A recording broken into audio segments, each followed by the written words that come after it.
Evening, everybody. Happy New Year. Welcome to 2026 and our very first conversation with a doc for this year.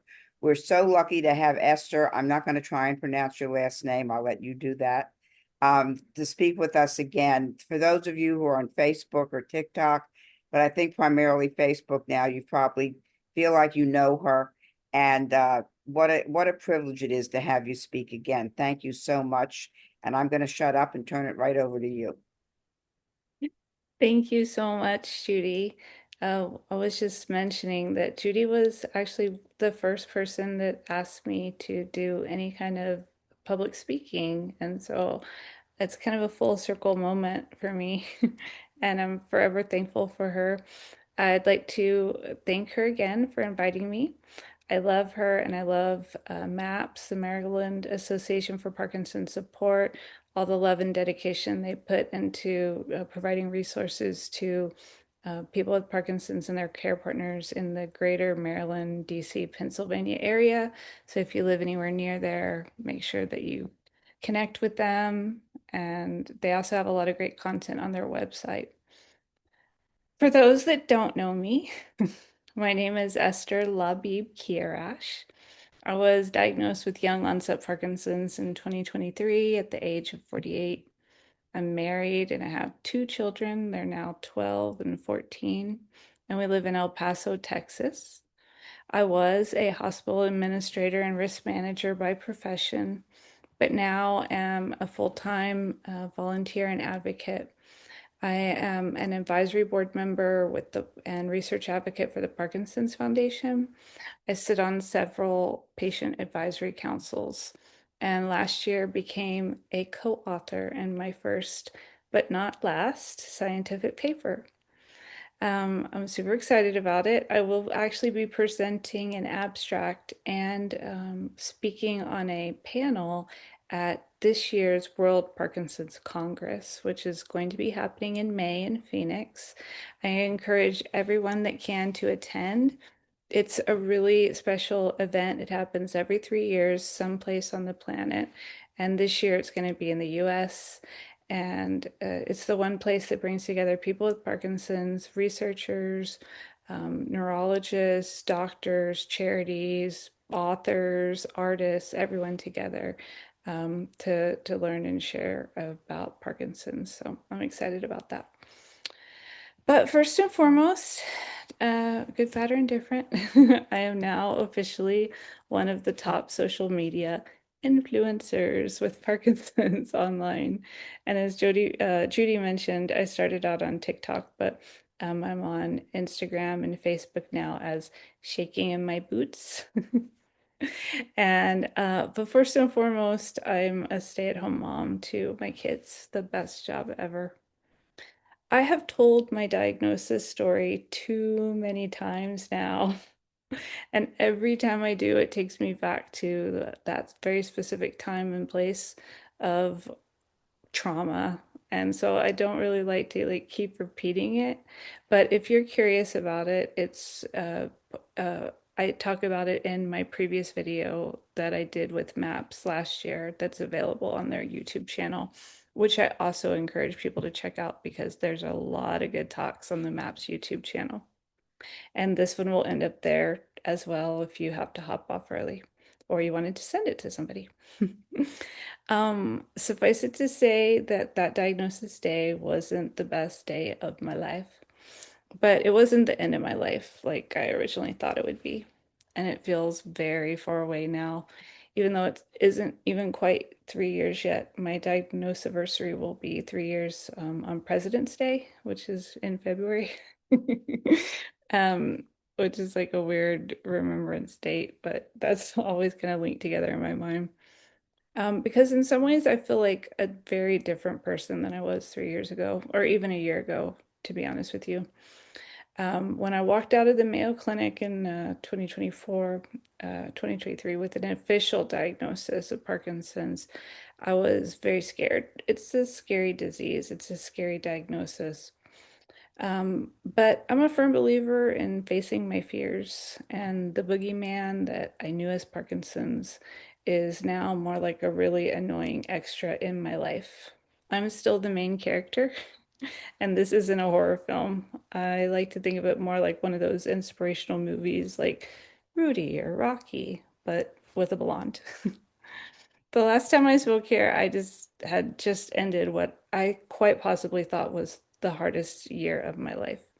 2023 was bad enough with my diagnosis, but the universe said, "You ain't seen nothing yet, girl," and gave me 2024 as proof that things can always get worse.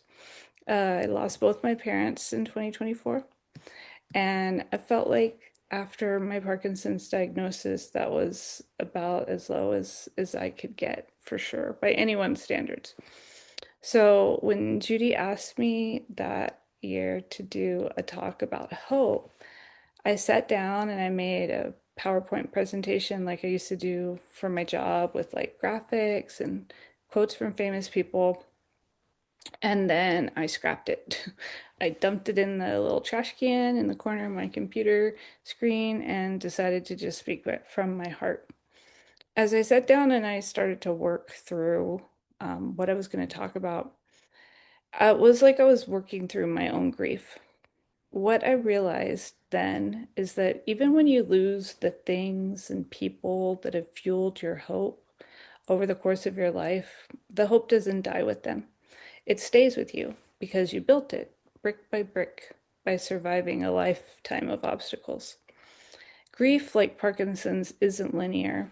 It ebbs and flows. I have moments, I almost forget I have Parkinson's at all. And then it comes crashing back unexpectedly, like at the most inconvenient times. Sometimes I have days where I don't think about my parents. Then a song comes on or a familiar smell, and then bam, I'm crying in the grocery store. Grief is like that, and so is hope. It's a living, breathing process. So, how do we maintain hope and stay motivated to get up every day and face the future with a neurodegenerative disease? This is a very good question. I want to start by saying that these are not all my own genius thoughts. I'm not that smart or special, but I am a good student. I finished my master's degree at the age of 49. My husband always asks me, "Are you done yet? Are you done with school?" Probably not. Maybe I'll get a PhD when I turn 60, get AARP to give me a scholarship or something. A little known fact about me is that my undergraduate degree was in social science, a mix of history and sociology that I was allowed to create that was uniquely my own. I have always had a deep love of history and why people do the things that they do, what motivates them, what drives someone to do extraordinary things, to change history. Parkinson's has been a great teacher, and it's filled my life with interesting people. I've had the honor to meet many amazing people with Parkinson's that I admire, and now call some of them friends. They call Parkinson's a snowflake disease because we are each so unique in our symptoms and our medications and our lives. I consider myself a student of Parkinson's now, and this is what I've learned from myself and others. And as always, I hope it helps. One of the things I am most known for is social media: TikTok, Instagram, YouTube. My account, a tongue-in-cheek page called Shaking in My Boots, has over 25,000 followers on Facebook alone now, and tens of thousands on others. My videos get hundreds of thousands of views each week, which puts me in a very unique position. People reach out to me through messages and emails, comments of my posts, and they share with me their wins, their losses, their struggles, and their successes. I try to absorb it like a little sponge, which can be hard because there's a lot of suffering in the world. More and more, I have to take a step back, lest that suffering just pulls me down too. But something I noticed was that often those suffering the most were actually the most positive minded. They didn't feel sorry for themselves, quite the opposite. They had found a place of acceptance and let go of resentments a long time ago. They were often the first people to offer support and a kind word. How is this possible? I thought. But then I started to realize this was part of what I call the secret sauce, the thing that all the people with Parkinson's I admire have in common. I was asked last year to speak at a conference for healthcare professionals that treat people with Parkinson's, doctors, neurologists mostly, nurse practitioners, pharmacists, physical therapists, social workers. It's called ATMRD, Advanced Therapeutics in Movement Related Disorders. And therapeutics is just a fancy word for medications or other interventions like deep brain stimulation, the things that doctors are trained to offer us to treat our disease. So I started to think about what I wish my doctor had prescribed me that wasn't medication. Those things, those not so secret ingredients that I see in people that I admire. This is what I came up with. What the few updates, because I'm always learning. The 5 things that are important to live well longer with Parkinson's: hope, exercise and movement, maintaining social activities and connections, living in the present, but having something to look forward to, and 5, loving freely. So let's start with hope. Hope isn't a passive thing, it's an active process. Hope requires desire. You have to want something. This was something I realized very recently. I had felt it, but then I had it confirmed by somebody I admire that's had this disease a lot longer than me. The importance of really wanting something. The more unachievable, the better. The Parkinson's brain is a fascinating dopamine deficient creature. Contrary to popular belief, dopamine isn't the feel-good chemical that we're taught. It's more complicated than that. It's what motivates us, what initiates movement. That's why apathy becomes such a problem. In the dopamine desert that is my brain, I'm very slow getting out of the gate. But once I get moving and my meds kick in, I'm off to the races. You see, dopamine rewards the journey, not the destination. It's all about your expectations and perceived rewards.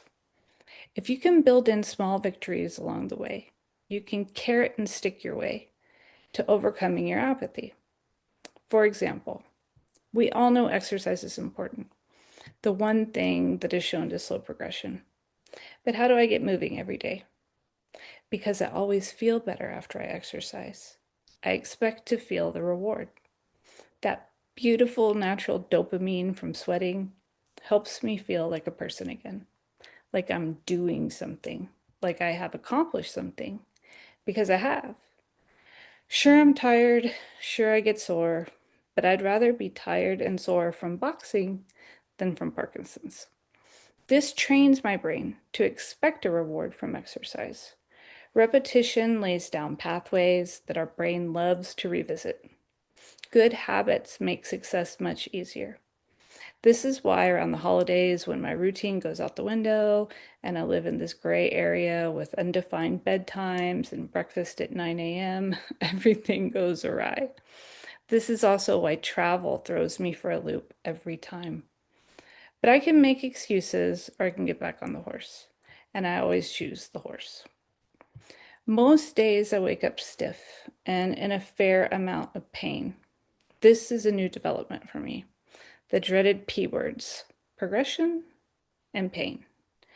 It wakes me up sometimes at night, pain in my leg, the result of my toes curling and my foot that flexes and wants to curl in and be on point like a possessed ballerina when I sleep.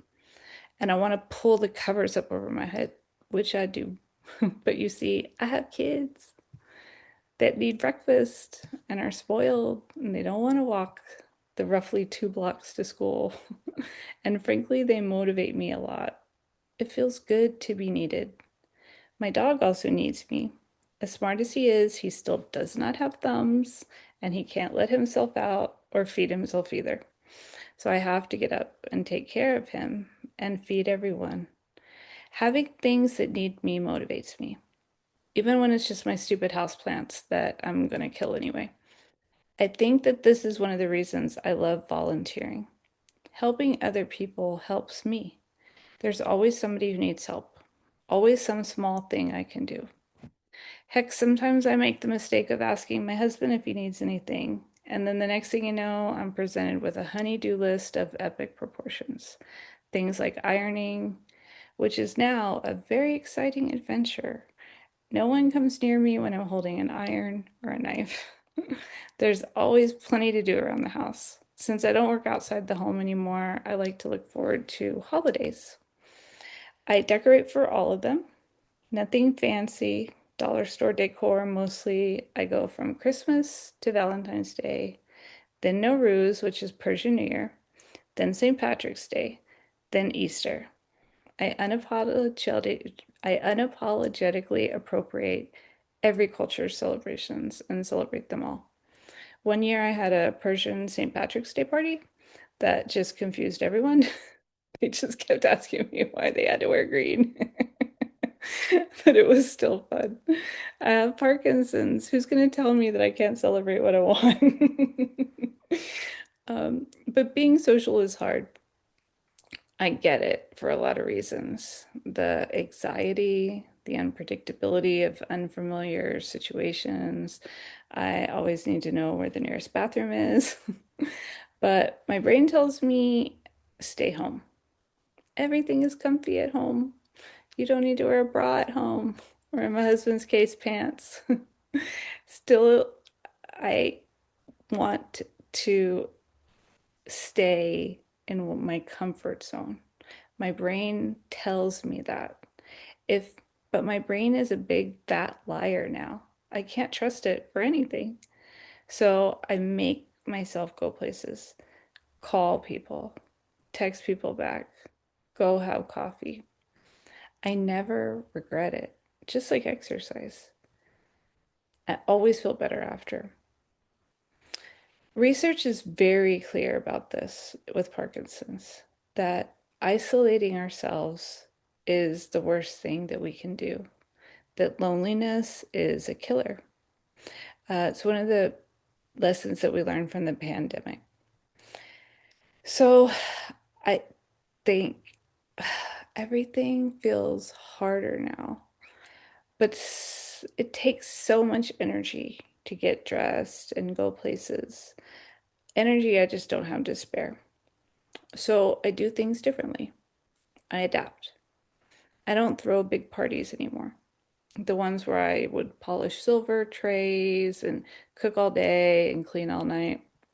Now I meet friends at Starbucks and we talk and laugh and someone else cleans up after. I don't spend an hour on my makeup or what I'm going to wear. I may roll up in my sweats and a messy bun, but the energy I saved on my hair means more energy to chat and hang out with my friends. Adaptation is super important. I adapt my exercises. Sometimes I do chair exercises because I can't stand on my leg when it's dyskinetic. But where there's a will, there's a way.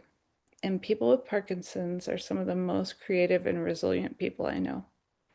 I asked a friend once how she drove on her Parkinson's leg. She said she didn't. She learned to drive with her other leg.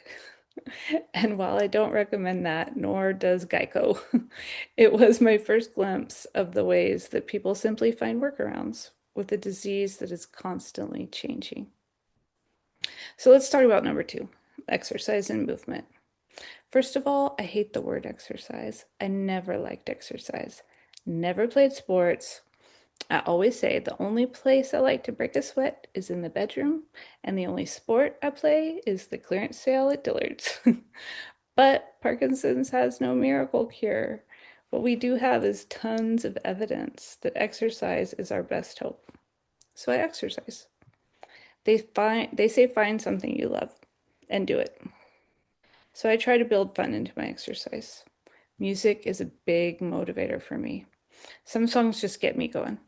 I put it in my headphones or blast my speakers, dance around my kitchen while my kids roll their eyes and make fun of me, but occasionally join in. I work out on the treadmill a lot because I placed it right in front of my TV. so I can distract myself and watch like something fun and frivolous, like the Great British Baking Show. I watch a lot of baking shows for someone who bakes like 5 times a year poorly. But walking is super important. John Pepper, one of the handful of people I have read about that claim they reversed their Parkinson's, was a big proponent of fast walking. And walking is definitely something I find to be very important, especially as someone who has both dyskinesia and a tremor in my leg. And that is another progression. My hand tremor has spread to my leg now. There are people that think that they have truly reversed their symptoms, and I think John Pepper is one of them that I think probably did reverse some symptoms because of exercise. Exercise and movement are the foundation for everything. And the one thing that I think we can all agree is important. Now, it is important that you talk to your doctor and have an exercise plan that works for you, but it's the one non-negotiable for me. Movement is different than exercise. I can't sit too long. If I do, I stiffen up like a rusty bike chain. So I have to stay moving, sometimes walking the dog, sometimes folding the laundry, sometimes cleaning my kitchen. But motion is lotion, and I have to keep moving. So, number 3 on my list is living in the moment. If you lost count of my list, don't worry. So did I, but trust the process here. Now, this one is something my MDS actually prescribed me early on. Every time I saw him, I would be like, why is this happening? Why don't we try this? Maybe this is causing this. I had tons of questions. And he told me out of frustration one day, like, look, Esther, it's your body. I don't know. You're gonna have to figure this out. He said, the one thing that I am going to prescribe you is I want you to not think too far ahead.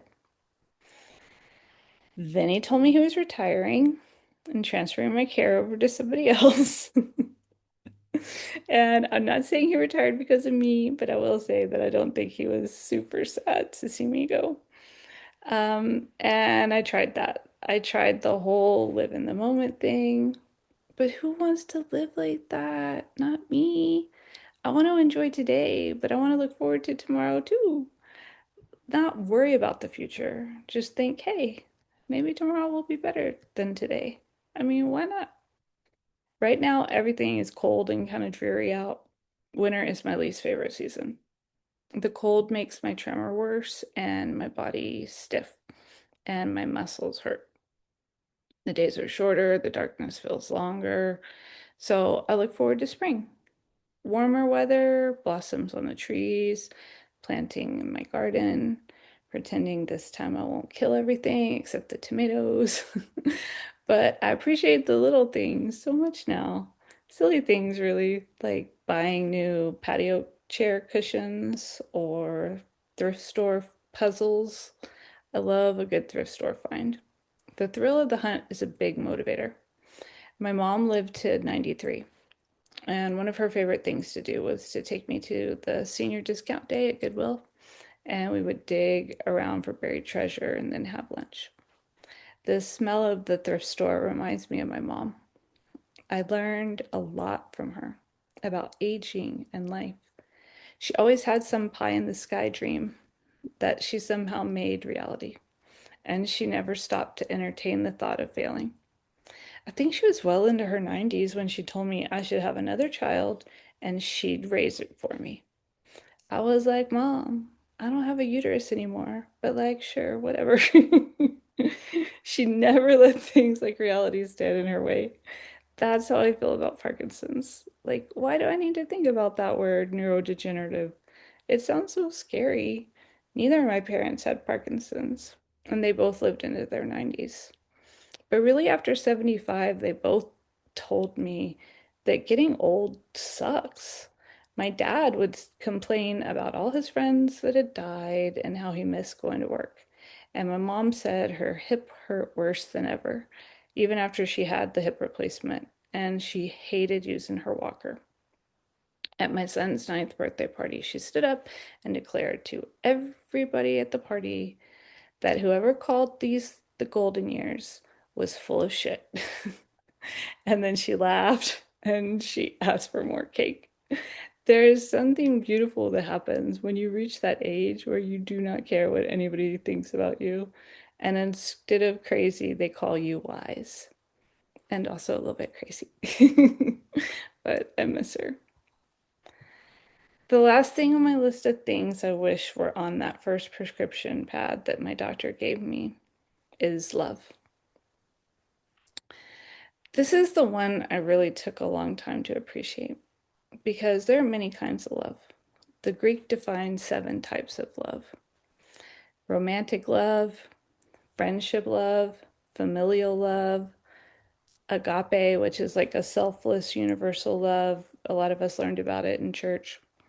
Playful love, enduring practical love, and self love. So, why does this matter? The Greeks understood something modern psychology is rediscovering. Love isn't one thing, it's a spectrum of relational needs. Now, I will admit, I was really hesitant to stand in front of a bunch of doctors and say they should prescribe love. But I did it anyway. And I doubled down. You see, love is what's really missing in our world, in healthcare, in our lives. It too isn't some passive idea or feeling. It's really a way of living. All these different types of love means we can love lots of different ways. When you see a lot of doctors, you can tell who loves their job and who doesn't, who's just trying to get through the day. I don't blame the docs for burning out and getting empathy fatigue. They are on the front lines of a losing battle. Parkinson's is the fastest growing neurological disease in the world, after all.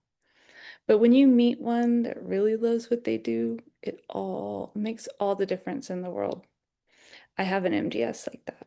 We high five and hug each other, finish each other's sentences. And every time I leave his office, we have a plan. And I have hope. But what I realized even more last year was how important it is to love myself. It's easy to blame myself and Parkinson's for things. But I got a therapist and I really started to work on giving myself more credit and grace. Part of that was learning to accept help and love from friends and family. It's hard to ask for help. But one day I was hiking with my family and I stumbled on the path, and my daughter, who was 13 at the time, took my arm to steady me, and I pulled away instinctively. She said, "Why don't you ever let me help you? I want to help you." And she looked so hurt. And it struck me that she really was hurt by that, that she needed to help me as much as I needed her help. That moment changed me. That's love. Love motivates me. On days that I don't want to do things, I defer to the things that I love and the people I love. Or even the silly pound puppy that we adopted who looks at me with the most love any person could ever want. Everyone in my family says he loves me the most, by the way. And he always wants to go for a walk. I used to think that love was something that I needed to get back, but now I give it freely. I don't expect anything in return. It's like that cartoon Care Bears where they could shoot positive energy out of their furry bellies and spread cheer. I think I just love the idea of sending love out into the world like that. Being on social media, I get my fair share of critics and haters and trolls, but I also get an amazing amount of love, which drowns out all the negativity and makes me want to keep going. I meet people with Parkinson's all the time now. I co-run a local in-person support group, which is a really good place to start if you're looking to make connections to other people with Parkinson's. Meeting other people with the condition always helps me feel less alone and more loved. I encourage everyone to get out, go to a support group, go play pickleball. You will meet people with Parkinson's on a pickleball court. That I guarantee. Or if you can't get out and connect with people in your neighborhood or online, do it online. I'm always surprised how many people like don't even know their neighbors anymore.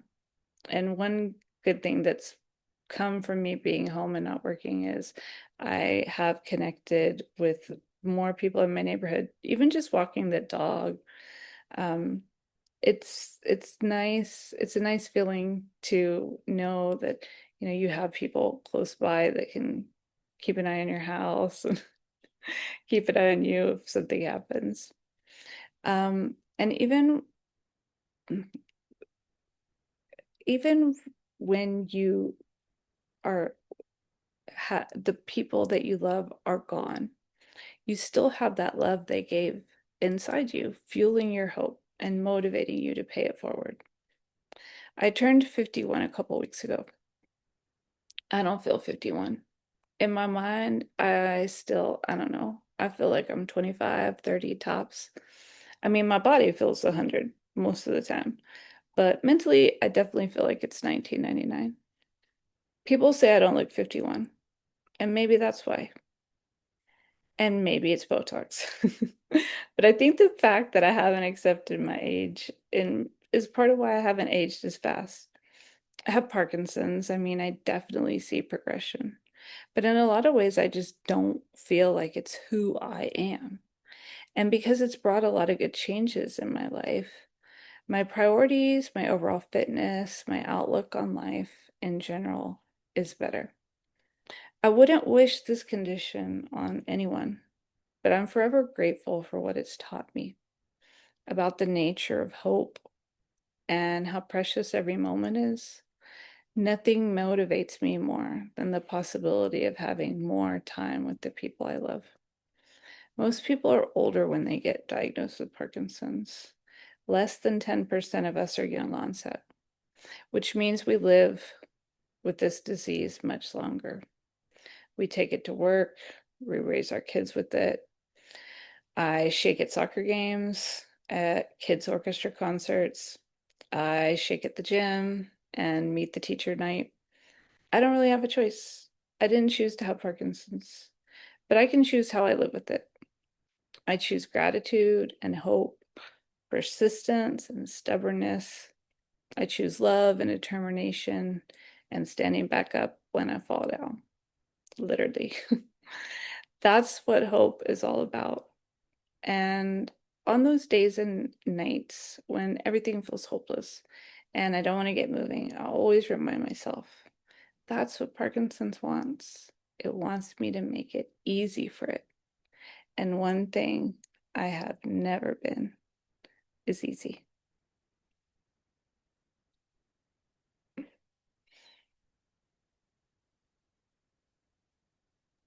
Okay, Esther, I don't even know what to say, other than thank you, thank you, thank you. And I'm going to read a question here. Have you ever thought about writing a book about your experience? You would be an excellent candidate for your cinema therapy class. Become one of our success stories. And then there's a website. You are already a big success on your social media. We would love to have you in our classes. Rocky and Stand By Me classes are starting soon. Yeah, I I appreciate that. I do. And I think that writing for me is very therapeutic. Um, I started a Substack this year because I do sometimes get tired of making videos and I just kind of want to blog about things. I've been working on a memoir for a while, but I'll be real honest with you. I say this in my Substack, Parkinson's is probably the least interesting thing that ever happened in my life.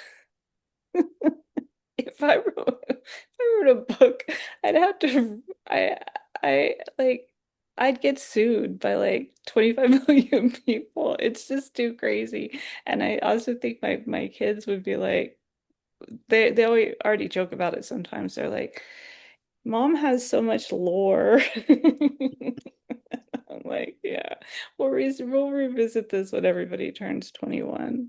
But yeah, and I do encourage everybody to write though. I'm also doing gratitude journaling, which I feel like helps a lot too. But thank you for that.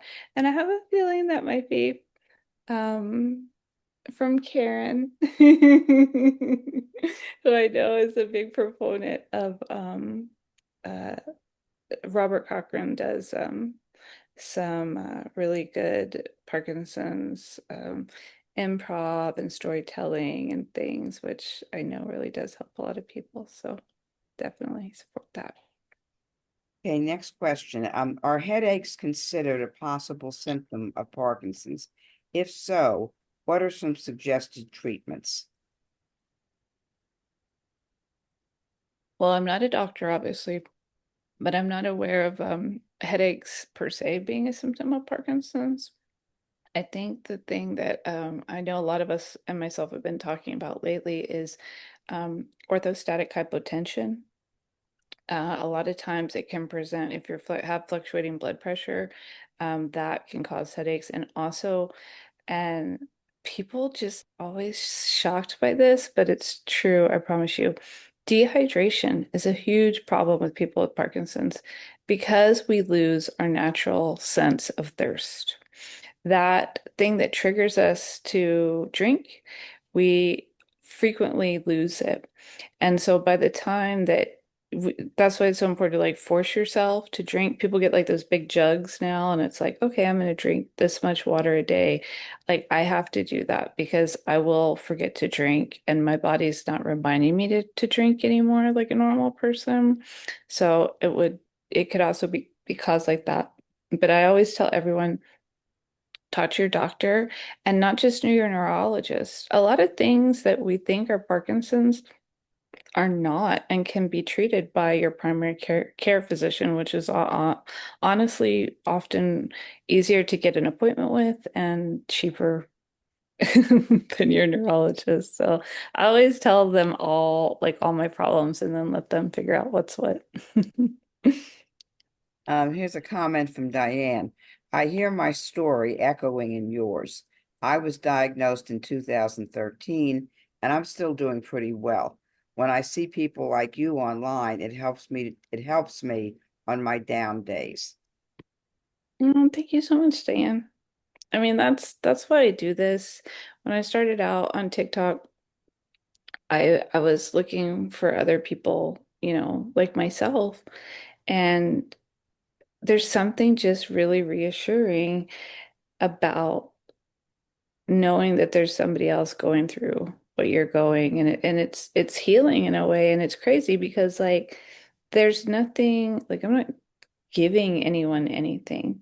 It's just there's no like secret magical thing happening. It's just feeling validated, is so, so important. And unfortunately, our doctors are never going to be able to validate us in that same way as much as they can educate us because they haven't been through it, you know?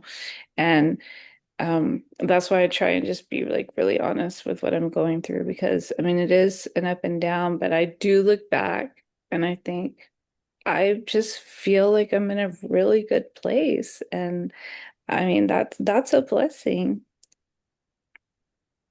Okay, next question. What do you know of any suggestive treatments for a serious case of insomnia or frequent difficulty in falling asleep? It sometimes takes me 2 hours to fall asleep. So this is probably the big, big question. And again, I'm not a doctor. Depending on who your doctor is, they prescribe all manner of stuff. And there's tons of webinars. If you go to like Parkinson Foundation, Davis Finney, all of those, Michael J. Fox Foundation, they have like all these laundry lists of things. I'll tell you one thing that has helped me a lot just recently is I'm now on hormone replacement therapy. Progesterone, when they put me on progesterone, I was like sleeping during the day. It was crazy. And then they told me, oh, you're supposed to take it at night. I was like, what magic is this? Of course, there's a lot of considerations and it's not for everyone, but I definitely feel like the hormone replacement therapy has probably been the best thing I've done for my sleep in a long time. Now, there are medications that a lot of people take. My husband's a pharmacist, and he um, always recommends melatonin. My problem is not falling asleep. My problem is staying asleep. And I track my sleep. Well, I have an Aura ring now, but I also have an Apple Watch that I track it with. And what I've noticed is, and this is just going to be like really boring, but if I really practice good sleep hygiene, I don't have my phone near my bed, even though I don't think I'll ever sleep all the way through the night again, if I can reduce my interruptions and things like that, I can usually fall back asleep. So I can confidently say that within the last, since I've been on hormone replacement therapy, since I've been, getting really serious about sleep hygiene, my sleep has increased tremendously. And we're talking like I was going from sleeping like I was lucky to get 4 hours a night. Like I lived like that for a long time to now where I'm getting 7 to 8 hours of sleep. I do sometimes nap during the day, and that's something I have to be really careful about because I don't work. And my husband works nights. And so sometimes he sleeps during the day, and I'll like lay down with him and then I'll just crash. And you have to catch yourself with that too. And be careful that you don't like flip-flop your days and nights by napping too much during the day. But yeah, that's something that's really helped me. Okay, next question. Wait a minute, gotta get back to it here. Um, oh, I lost it. Here it is. When should I stop working? I'm currently unemployed and soon to be broke. Is filing for disability a viable option? Well, I will let you know because I just hired a disability attorney last week. So for me, I mean, if I don't want to say I have regrets, but I think I kind of messed up with the whole working thing because um, I was having a lot of problems falling asleep at work. And I was having a lot of problems with drowsiness driving from my medication in the beginning. And I just left my job, I asked for to be able to work from home, but I feel like I I didn't know how the system worked. And I really now understand the importance of really understanding your disability rights and how Social Security benefits work and all that stuff. So I really, really suggest that people find a professional that specializes in that and get really good advice on it before you make any decisions. I was very lucky in that my income was always my family's not dependent on my income, we'll put it like that. But most people don't have that luxury. They need to work. And so yeah, that is definitely my recommendation because also it just depends like where you are because I've spoken to so many people and some people that have like applied right away and gotten it like right off the bat. And then some people that have had it denied like time and time again. I also didn't really understand like long-term disability versus short-term disability versus, you know, ideally you could talk to your HR person, but the adage is true. HR works for the company, they don't work for you. You know what I mean? And so it's really important to get outside advice before you make any decisions about that. So two more comments from Diane. She says, you are giving us something. You're giving us a mirror. And then she said she finds that meditation helps as well as hormone replacement therapy. Absolutely. And that's another thing that I started doing is actually a movement disorder specialist told me that meditation helped her a lot in her journey with some of the health problems that she was having. And so I started doing what's called Zazen meditation, which is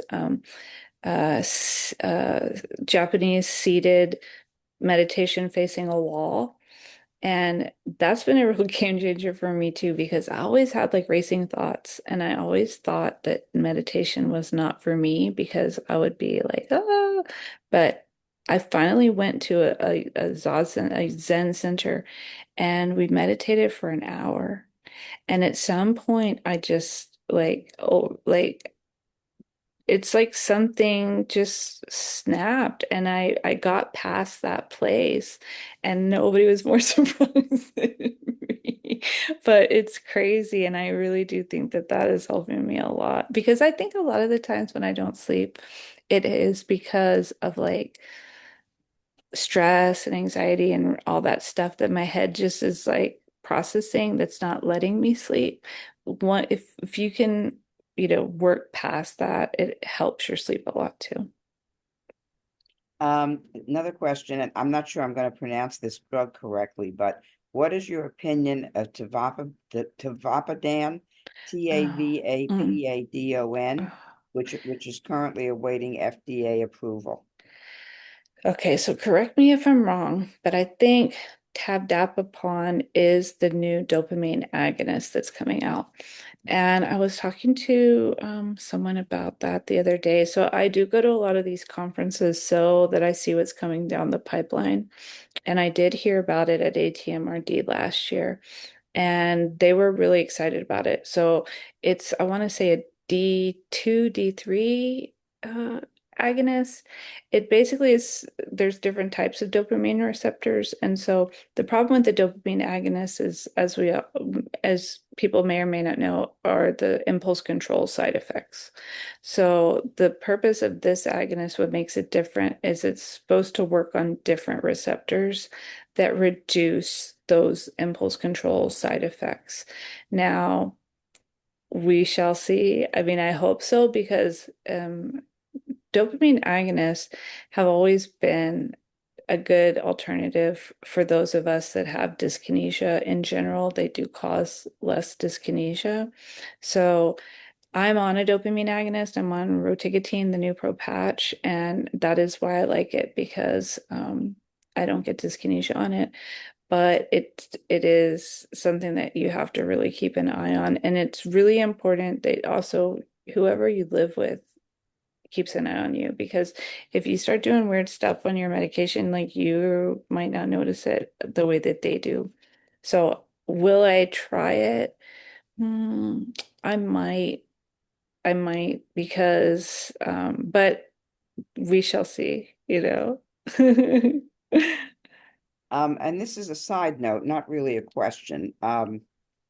As a side note, I used to own and operate an Oregon licensed adult foster care home providing hospice care.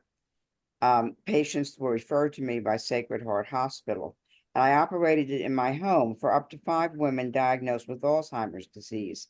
And this was in the early 1980s, before memory care centers were available for these patients.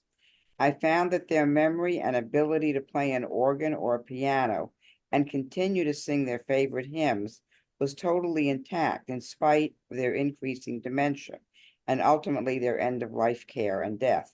My only guide at that time was the book, The 36-Hour Day. I've always been interested in why these ladies could consistently function by memory alone in the music they were involved in during their pre-Alzheimer's diagnosis. They moved into my home with their pianos and organs and would even sing, and it was like leading a choir of angels during the night while in bed. And there were so many unusual things I experienced taking care of these ladies. What I learned over 7.5 years led me to work for Kaiser Permanente in Portland, Oregon. I worked in the Department of Home Health and Hospice and transferred to the Center for Health Research. I retired in 2015, and I was diagnosed in 2021 with Parkinson's disease. As another side comment, my granddaughter, who graduated from Georgetown in 2024, is currently enrolled and is in her second year of studying for her master's degree at Johns Hopkins Bloomberg School of Public Health. She'll graduate this May, and I'm so very proud of her. So there's no Mhm. question, but it's a really nice comment. Yeah, it really is. And I don't know, I always think about that. that movie Awakenings, you know, with about those people when levodopa was first discovered, and how, you know, people, when they would hear like that person was saying, like music that really touched them, it could move them. And that's why I always say, like, when people say what is the most motivating thing for you, for me, I always go back to music, because it's really, really something just magical in it, especially if it's tied to a memory, you know? Um, and I'm really lucky because both my kids play instruments in my house. I always fill it with music because it just it, I even have a like a playlist for, like, if I don't want to do certain chores or something like that. Like, uh it could take me back to like such a specific time in my life and make me happy or sad. And my mom had dementia when she died, and but she had, I always say, kind of like the good kind of dementia. Like, she just remembered like really nice things, and she would just like sing her favorite songs and watch birds all day, and live her best life. And I don't know, I just always hope that I get, if I that ever happens to me, I get stuck in like that nice place. Another question. I was diagnosed in June. How can I stabilize my moods and emotions? I mean, that's a big reason why I wanted to do meditation at the end of the last year, because we say, okay, stress makes your symptoms worse, but it's not stress. It's like any kind of strong emotions. Like, if I'm excited about something, if I'm sad about something, if I'm scared about something, like my tremor in particular, it's almost like a dog's tail, or a mood ring or something, like it's gonna react. And I want to be that person that's just like, I call it woosah. Like, I just want to be like Zen person that doesn't let things upset me. And then something will trigger me, and I'm just like, ah, and I'm trying to use meditation to really, really harness that. I do think therapy helped me with that. Um, but I do think that the impact of the medications on our mood is very underrated. I mean, because I feel it, like when I wake up and I'm not medicated, I'm all like despondent and why me, and then my meds kick in and I'm like almost manic sometimes. So I think a lot of it is the leveling off and finding of a good medication regimen. But I think it's just something that, you know, you have to find your peace. You have to constantly work on finding your peace, because when I meet people, and I have friends that are so chill, and I think that's probably why a lot of my friends are so chill. Like, I need that yin yang chill chill friend, because I'm like so. And my husband is like that. Like, he's just like a super mellow person. So I do try and hopefully like that rubs off on me. But also, it's like, I mean, I'm still me, even with Parkinson's. Even if I learn to control my emotions a little bit better, it'd still be like probably more than what is normal. Here are two or three comments from Diane. Regulation of emotions is different for everyone, and I don't think it ever really happens completely. And then she says, for exercise, I recently saw the coolest thing. It's called sword yoga. I love things like fantasies and swords, and I'll let you know if I try it. I saw goat yoga, but then somebody told me that like goats have some kind of like they like sickness and something, and so I don't know if that was, Oh no. but actually, me and a friend of mine were gonna go try goat yoga, and then the goats were like sick that day or something. But I like the definitely let me idea. know. I like the idea. Here's another question. Does your faith sustain your hope and anxiety? If so, is it hard to put that first in your life? Honestly, I'm just not a huge faith-based person. Um, it's not that like I don't have a belief system. I think I just am have never been like I know people that are like very much sustained by their faith, and I think that's awesome. But um, I think I just try to focus more on just working on myself, you know, and being the best version of myself that I can be, and just kind of ascribing to like certain general life principles. Um, but yeah, that's just me. So I think that that's all no more questions, no more comments. I just want to say thank you again. You're really something. It's what you are. And if I was wearing a hat, I would take it off and say my hat's off to you because you're really, oh, here's a question as I'm busy taking my imaginary hat off. Oh, she just says thank you. Oh, thank you. Yeah, And thank you for here's everybody. another thank you. Thank you guys. Thank you. And I thank you. Oh, wait, here comes another one. Thank you so much. All Okay. right. Thank you. Thank you, Esther, and good luck with everything. And I'll just, wait a minute, we got two more. I'll just keep following you on Facebook. You're awesome. Thank you so Yeah, much. yeah. All right. Thank you. Have you Have had a supper yet? Now you get to go eat. yes. Now I'm gonna go eat. Thank you. Have a good Thank evening. you. Good night. Thanks. Night.